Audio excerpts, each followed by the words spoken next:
கிறிஸ்துவுக்குள் பிரியமான சகோதர சகோதரிகளே, இயேசு கிறிஸ்துவின் இனிதான நாமத்தில் உங்கள் அனைவருக்கும் என் அன்பின் வாழ்த்துக்கள். இன்றைய தினம் உங்களுக்காக கொடுக்கப்பட்ட வேத வசனம் யாக்கோபு 3:17. பரத்திலிருந்து வருகிற ஞானமோ முதலாவது சுத்தமுள்ளதாயும், பின்பு சமாதானமும் சாந்தமும் இணக்கமும் உள்ளதாயும், இரக்கத்தாலும் நற்கனிகளாலும் நிறைந்ததாயும், பட்சபாதம் இல்லாததாயும், மாயமற்றதுமாய் இருக்கிறது.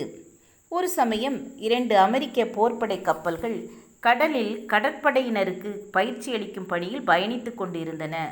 பனி மூட்டத்தினால் சில நாட்கள் தொடர்ந்து அவர்களுடைய பயணம் தாமதப்பட்டு வந்தது.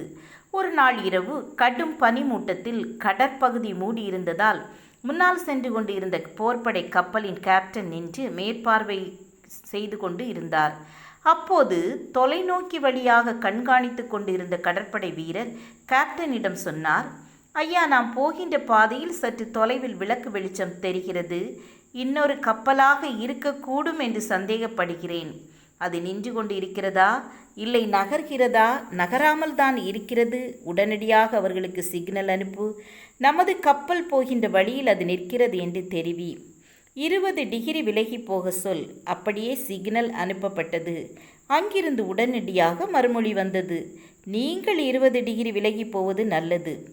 எரிச்சல் அடைந்த கேப்டன் சிக்னல் அனுப்பினார். நான் கேப்டன் சொல்கிறேன், 20 டிகிரி விலகி போங்கள்.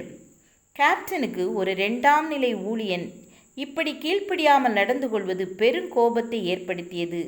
இது போர்ப்படை கப்பல் உடனடியாக 20 டிகிரி விலகுங்கள் என்று பதில் அனுப்பியது.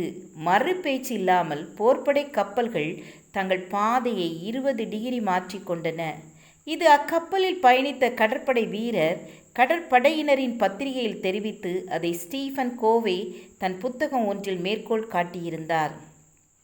ஆம் என கண்பானவர்களே, ஒவ்வொருவர் வாழ்க்கை பாதையிலும் இப்படி சில கலங்கரை விளக்கங்கள் குறுக்கிடத்தான் செய்கின்றன.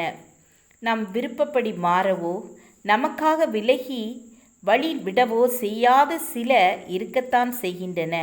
மாற்றவே முடியாத இதுபோன்ற குறுக்கீடுகள் வரும்போது நாம் தான் நம் பாதையை சற்று மாற்றிக்கொண்டு செல்ல வேண்டும். அதை விட்டுவிட்டு நான் மாற மாட்டேன், அதை மாற்றியே தீருவேன் என்று பிடிவாதம் பிடித்து எதிர்த்து நின்றால் அது வடிகட்டிய முட்டாள்தனமாகவே இருக்கும்.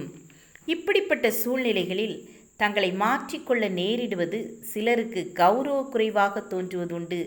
மேலே குறிப்பிட்ட நிகழ்ச்சியில் கேப்டனுக்கு வந்த கோபம் போல ஈகோ பிரச்சனை எழுவதுண்டு.